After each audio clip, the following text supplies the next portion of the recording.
ಅದಕ್ಕೆ ಹೆಣ್ಣ ಎಂಥ ಶಕ್ತಿ ಅದ ಹೆಣ್ಣು ಮಕ್ಕಳಲ್ಲಿ ಅಂತ ಕೇಳಿದ್ರೆ ಇವತ್ತ ತಾಯಿಯಾಗಿ, ಹೆಂಡತಿಯಾಗಿ, ಅಕ್ಕನಾಗಿ, ತಂಗಿಯಾಗಿ ತ್ಯಾಗಕ್ಕೆ ಇನ್ನೊಂದು ಹೆಸರು ಯಾವುದು ಅಂದ್ರೆ ಅದು ಹೆಣ್ಣು ಅನ್ನತಕ್ಕಂಥದ್ದು ನಾವೆಲ್ಲರೂ ನೆನಪಿನಲ್ಲಿ.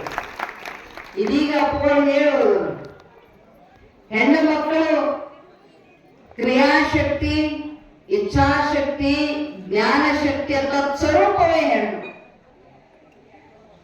ಅಂಥ ಶಕ್ತಿಯನ್ನ ಯಾವ ಊರಿನಲ್ಲಿ, ಹೆಣ್ಣನ್ನ ಯಾವ ಊರಿನಲ್ಲಿ ಗೌರವಿಸ್ತೀರಿ, ಹೆಣ್ಣು ಮಕ್ಕಳನ್ನ ಯಾವ ಊರಾಗ ಪ್ರೀತಿಯಿಂದ ಕಾಣ್ತೀರಿ, ಯಾವ ಊರಾಗ ಹೆಣ್ಣು ಮಗಳ ಕಣ್ಣೀರು ಹೋಗಂಗಿಲ್ಲ, ಯಾರ ಮನ್ಯಾಗ ಹೆಣ್ಣು ಮಕ್ಕಳ ಕಣ್ಣೀರು ಬರಂಗಿಲ್ಲ, ಆ ಮನ್ಯಾಗ ಸದಾವ ಕಾಲ ಎಲ್ಲ ವಿದ್ಯೆನೂ ಇರ್ತದಂತ, ಜ್ಞಾನನೂ ಇರ್ತದಂತ, ಸಂಪತ್ತು ಇರ್ತದೆ.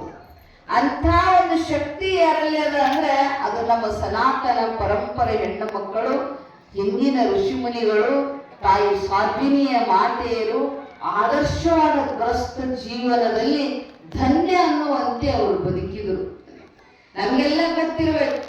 ನಿಮ್ಗೆ ಗೊತ್ತಾ ಸೀತಾಮಾತೆ ಯಾರು ಅನ್ನೋದು ಗೊತ್ತಾ ನಿಮಗೆ? ನಾವೊಂದ್ಸಲ ಮೊನ್ನೆ ಒಬ್ಬರು ಸ್ವಾಮಿಗಳಿದಂತೆ ರಾಮನಂತವ್ರು ಮತ್ತೆ ಹುಟ್ಟಬಹುದು. ಸ್ವಲ್ಪ ತಲೆಗೆ ತಗೋರಿ. ರಾಮನಂತೆ ಮತ್ತೊಬ್ಬರು ಹುಟ್ಟಬಹುದು.